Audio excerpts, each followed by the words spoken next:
You have to realize that you're the creator of your life. I said this earlier, and it's the same thing here in this situation, that, the law of duality or the law of polarity will show that if you see something in one element, right? You saw 90% of the purging of some right there, right? It's just like the Great Depression.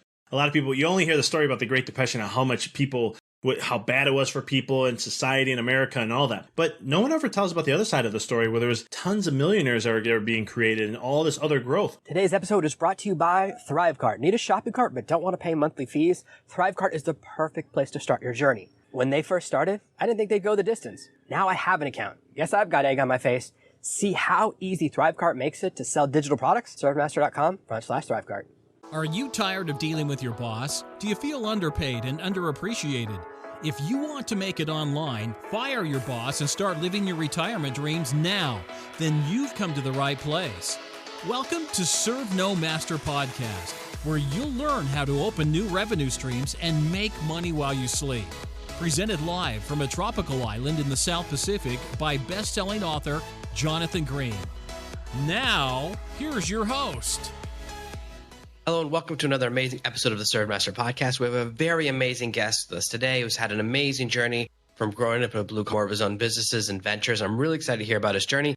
Victor, welcome to the show. Thanks for having me on, brother. I'm really fascinated by people who enter entrepreneurship from different lives and different kind of backgrounds, because we often think, oh, I can't do it because of this background, and people from other backgrounds, coming from some of the beliefs your family passed on to you, and the moment of transition where you go, I'm going to try something different. Yeah, I think the biggest thing for me was my family did a great job, and I'm very blessed to have the family and the parents I had because they showed me what I didn't want in life. Again, blue collar family. My dad worked 2 jobs, almost 2 full-time jobs sometimes, just to make ends meet. So did my mom. My mom had at least 2 or 3 other jobs. And to see them do that work and then the struggle of finances, right? Where you hear arguments or you hear people value finances or people had money. And it was just like, it propelled me to be like, I'm not going to live that life. I want to have a whole different life than that. Now, I didn't have it all figured out. I never wanted to be a chiropractor. It never was in my mind to be a chiropractor. I was exposed to it at around 9.5 years old. My mom has been going for over 37 years. And it was one of those things where I just never had interest in that. I was looking at being an accountant or a lawyer or a chef or even an architect. Something that I would, at the time, my programming what are you going to do that's going to make good money?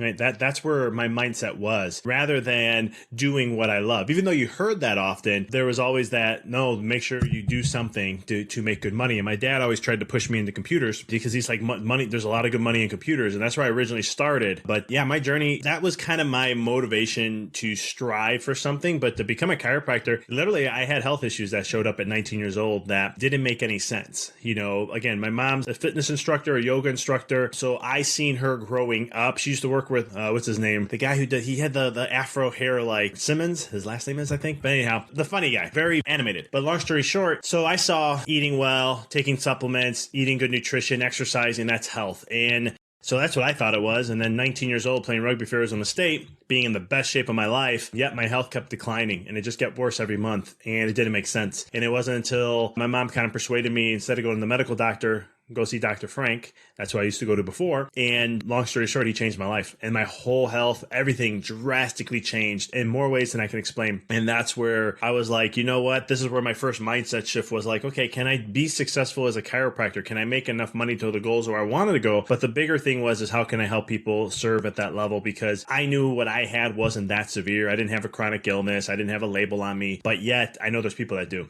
And that's kind of what propelled me to go in that direction. I've been in this business for about 13 years, entrepreneurship, and I notice a lot more chiropractors than doctors flip the switch and start writing books, trying factors different, that there seems to be a much stronger entrepreneurship streak, at least in my experience. We have to, unless you're working for someone, you have to run your own business then. We have to be an entrepreneur. We have because it's run like that. There is a medical point to it. Like there's certain things we can't do. Like I can't, let's say we create a partnership and you're referring patients to me. I can't give you money back to a certain degree or pay you an affiliate fee or whatever that is, because that's called a kickback. That's illegal. So there's some medical standards that's come into that.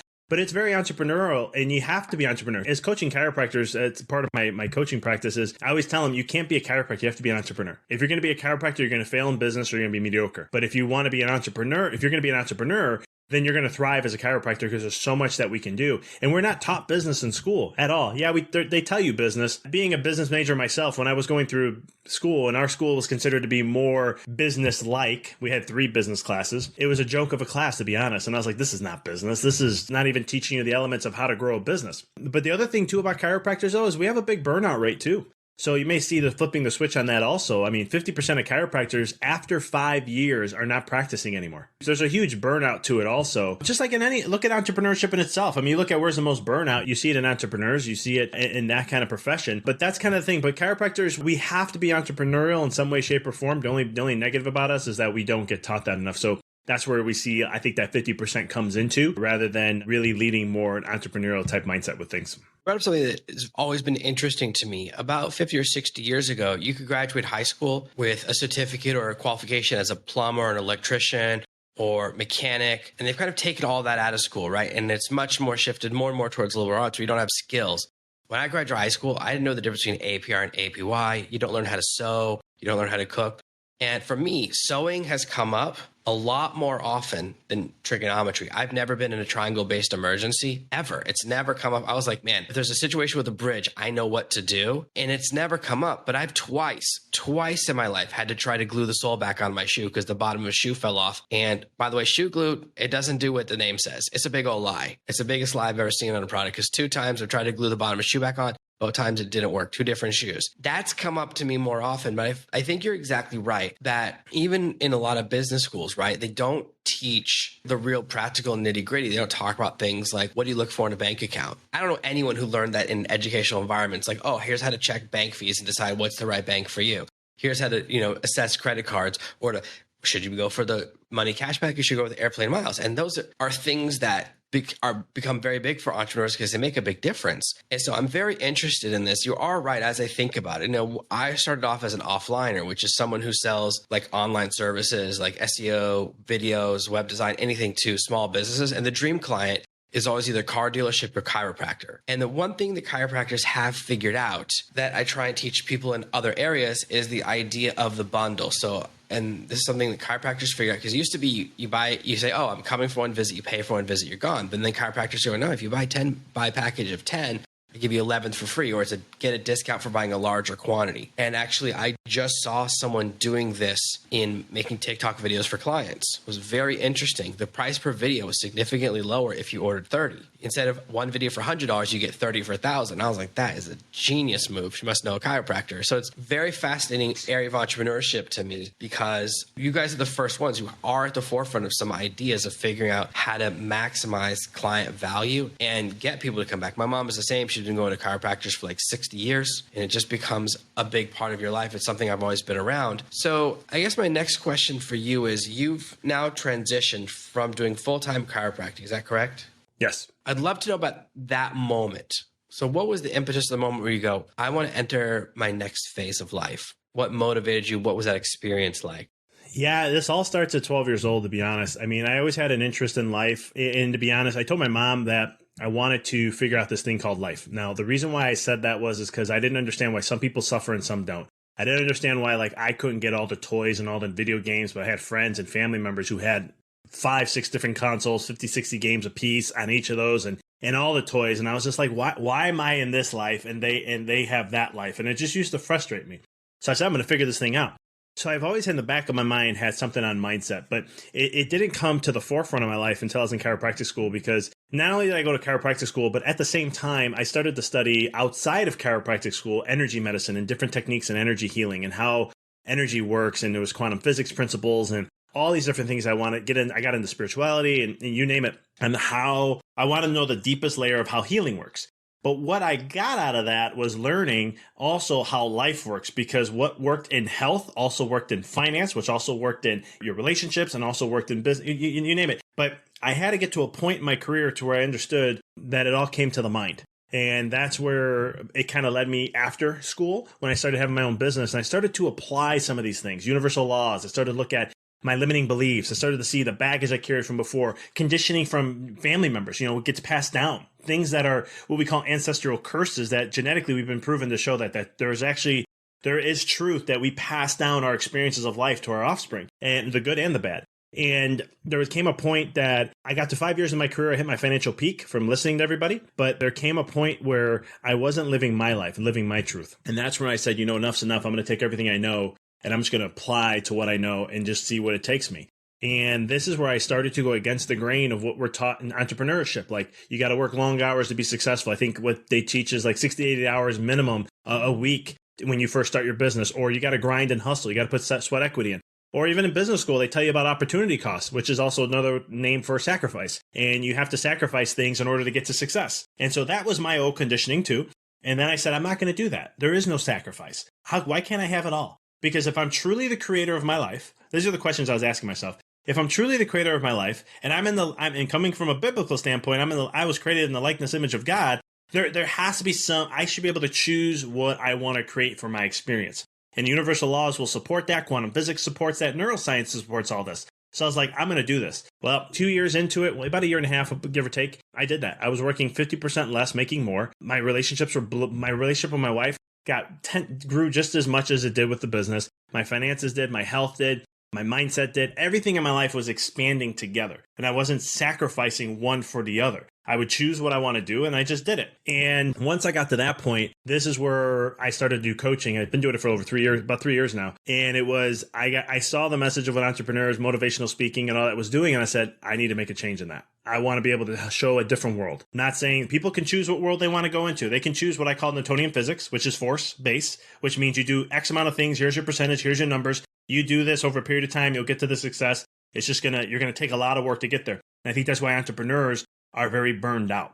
Because when you do a force base or Newtonian type base, there is a sacrifice, there's an offset to it. You have to give something up to do that. Where in quantum, there isn't. You can choose to be in this element, and you can have what's called effortless action, which is when everything's in alignment, things work a lot easier. It's like a laser. When the laser is focusing on something, it's all the amplitude of energy coming into one fine point and shooting at a certain area. And when you do that, when you take action, then it's going to work out for you. It doesn't have to be such this grind and hustle that we've gave to accustomed to think of what it is. And that's what kind of where I got inspired to make that transition. And then after a while, I started looking at my practice, and I said, I have a big practice, successful practice. Things are going really well, but my reach wasn't what I wanted it to be. I wanted to have a bigger impact. So I had two options. I could either open up more clinics, or I could have gone into coaching full time. And my wife and I moved to Knoxville, Tennessee in December. And so we let the business go because it was in Illinois. I'm from Chicago. So it was a little hard to sell that business at the time with the climate of how things were. So I was like, you know what, we'll let it go and I'll go full time in the coaching and we'll make that transition. And so that's kind of the whole gist of why I ended up going full time into it. But that's the big purpose behind it. You brought up something that I find very interesting, and I think a lot of people have, which are beliefs that hold them back. And it tells you a lot about someone's parents. The example is all rich people are evil, or money is the root of all evil. And I often find that leads to self-sabotage. We have these beliefs that if I become successful, I'll change. There's the fear of changing to become a monster, right? Oh, if I become financially successful, I'll become like every billionaire, right? A monster. That belief can hold people back a lot. So how can people, or how did you perhaps identify the beliefs that were holding you back and then change your approach to kind of getting to the other side? Yeah, I had to look back and see, there's two things. And one, and when I share this with clients a lot, is I had to find what triggered me, right? What was the thing that's showing up in my life as a pattern? Because patterns in life are going to give you clues and answers to something deeper. And so I had so many negative limiting beliefs when it came to money, like the money is the root of all evil, or money goes to money, or you need money, you need money to make money, right? And it's all these different things I had. And it was a self-retrick journaling of going back. And one of the things I always share is I had to look back and see, okay, where did this come from? What image, what situation, who told me this came up? And you don't have to really figure this out per se, but it's really good if you can. And I just started looking and saying, okay, if this, I had a fear, for me, I had a fear of success. What if I get too big and my life gets out of control?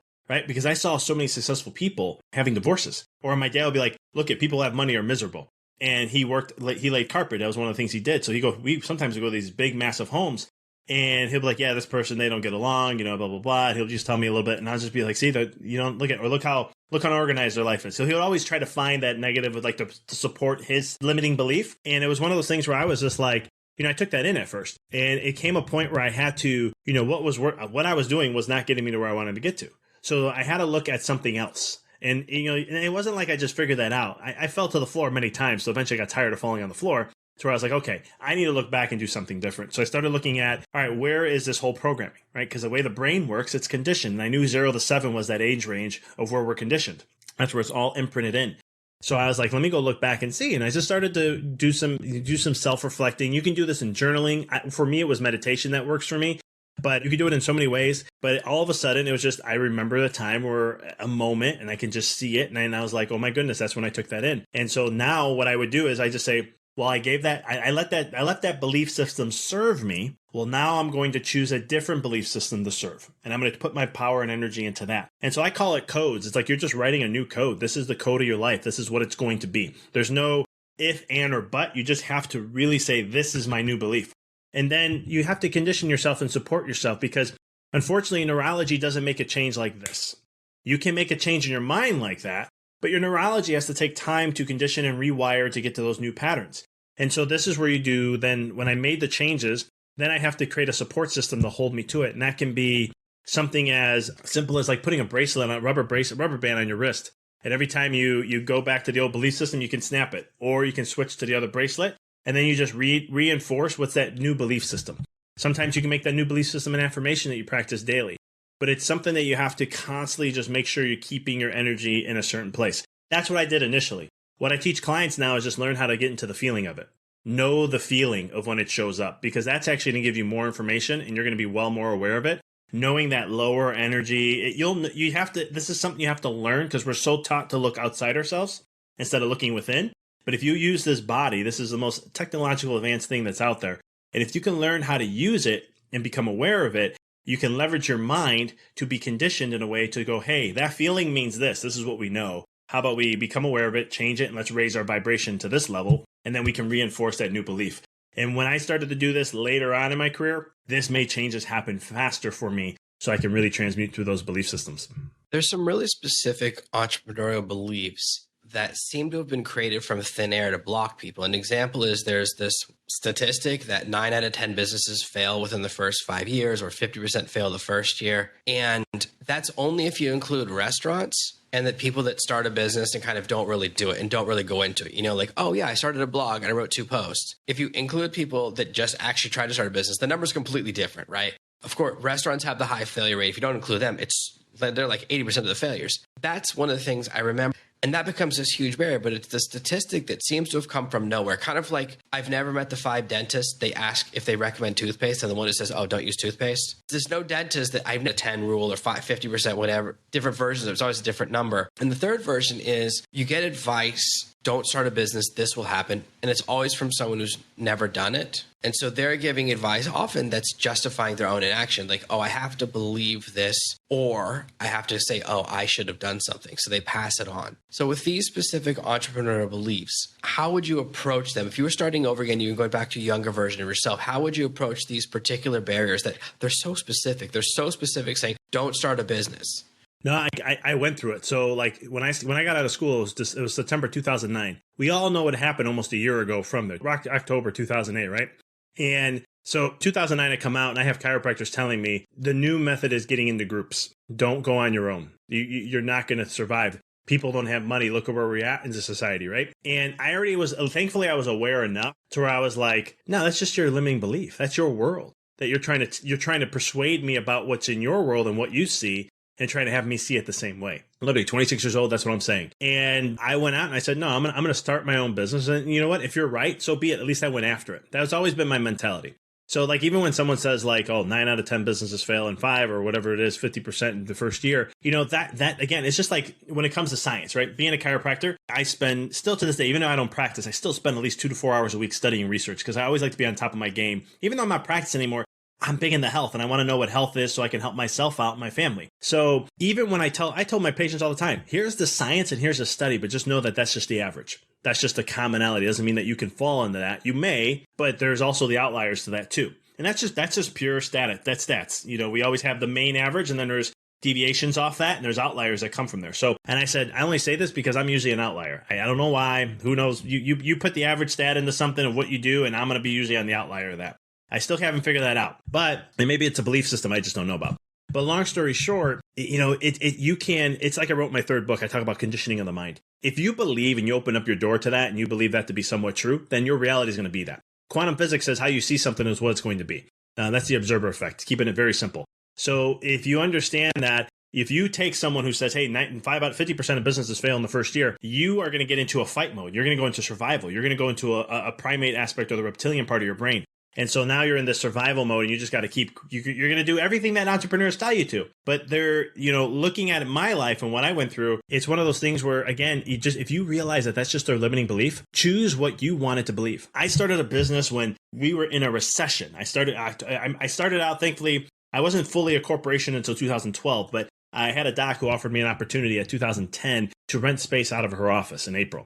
And I started a business just like that. Just like I was told I can only do insurance in order to be successful. Running a cash practice will not thrive. People are all conditioned here. Well, I started a cash practice. It took a little longer than I would have liked. I had some issues show up financially because of that, but I think I was just a little over ambitious. But then, eventually I did go into insurance because of a coach. But long story short, my success wasn't determined because of that. It continually, if you look at the way I grew, it kept on compounding every year, regardless if I had cash or if I had insurance. But there's so many things that you can be conditioned. Everyone has a statement for something. Look at social media nowadays. I mean, everyone has an opinion, a belief on something, but it's up to you to what really matters to you and what really is your values and what do you really want to see for yourself and what do you want to believe in? Because you can choose. You can either believe somebody else, which can be empowering or limiting, or you can create your own. At the end of the day, there's no rules to this. You get to choose what you want. In my business, around 2016, 2017, there was a huge purge for people whose main business was Amazon. Amazon changed the rules for reviews. Every time they lose a lawsuit, the rules change. And I remember a bunch of people I work with were like, I got to change businesses. And so about 90% of people in my industry exited. And my first thought was, I can have all their customers if I can figure out how to get over this hurdle. And I think there's a thing where two people can see the same rock. And one person says, if I get over that, I can have 10 times more customers because now there's so many customers available that aren't being served. The competition's quitting. And other people are always looking for an excuse to quit. And I think for me, that's a big core mindset is how you approach it. So every time a bad things happen, you can either go, if I can overcome this, all the people that can't, that's my mindset. That's my opportunity.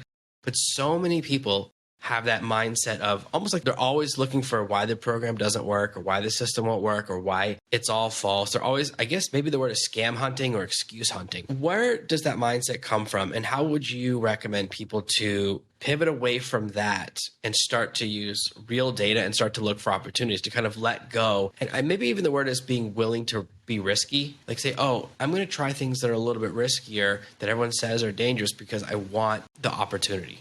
Yeah.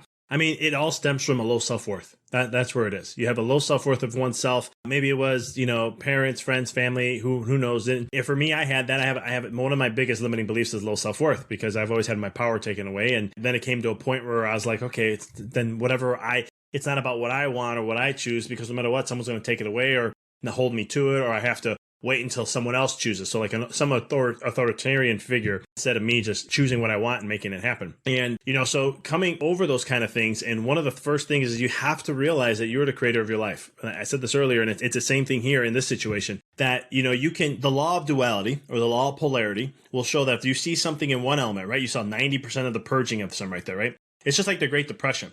A lot of people, you only hear the story about the Great Depression and how bad it was for people and society in America and all that. But no one ever tells about the other side of the story where there was tons of millionaires that are being created and all this other growth. I mean, look at the pandemic. Everyone was saying how the economy was doing poorly and all this.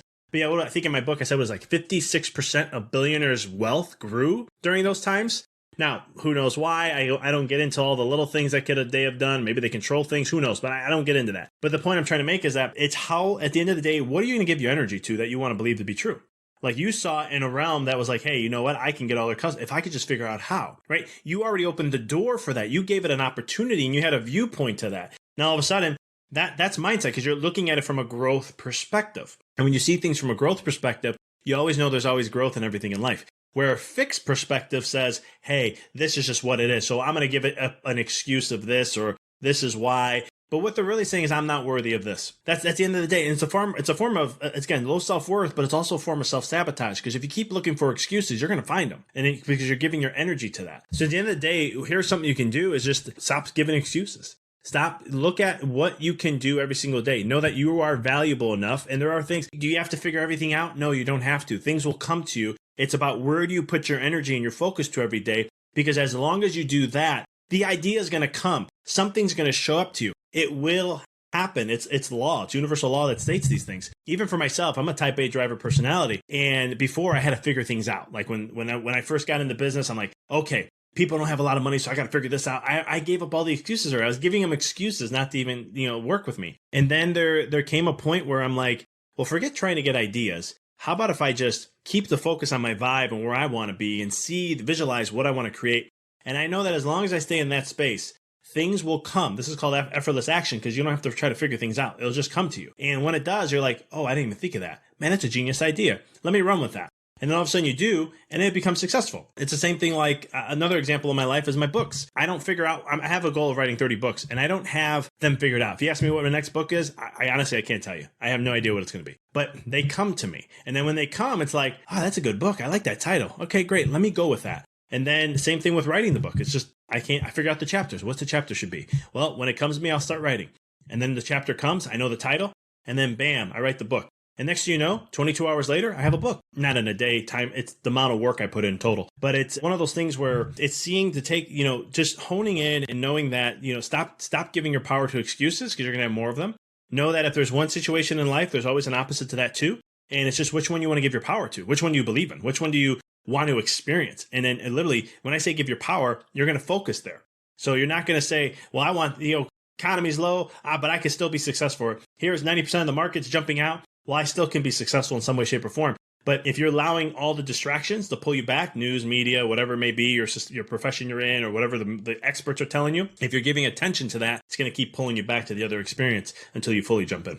I think that's really good. It's that realizing you have more power than you think you do. That's where my life really changed when I realized that I have the ability to make things better, because there's so many things we're taught in different areas of life where you go, you don't have the ability to make a change. You're born athletic or not athletic, smart or not smart, good at business or bad at business. And life is not a Dungeons and Dragons game where someone fills out the card and you can't re-roll your talents or whatever the right words are, right? Like you can't change your skill set. There's so many things we actually have the power to change that we don't realize. And so this has been a really, really great session. I really appreciate you giving me the time. Where can people go a little bit further, learn more about what you're talking about, learn more from you, and find more about how they can take a little bit more power into their lives and take back control? I appreciate that.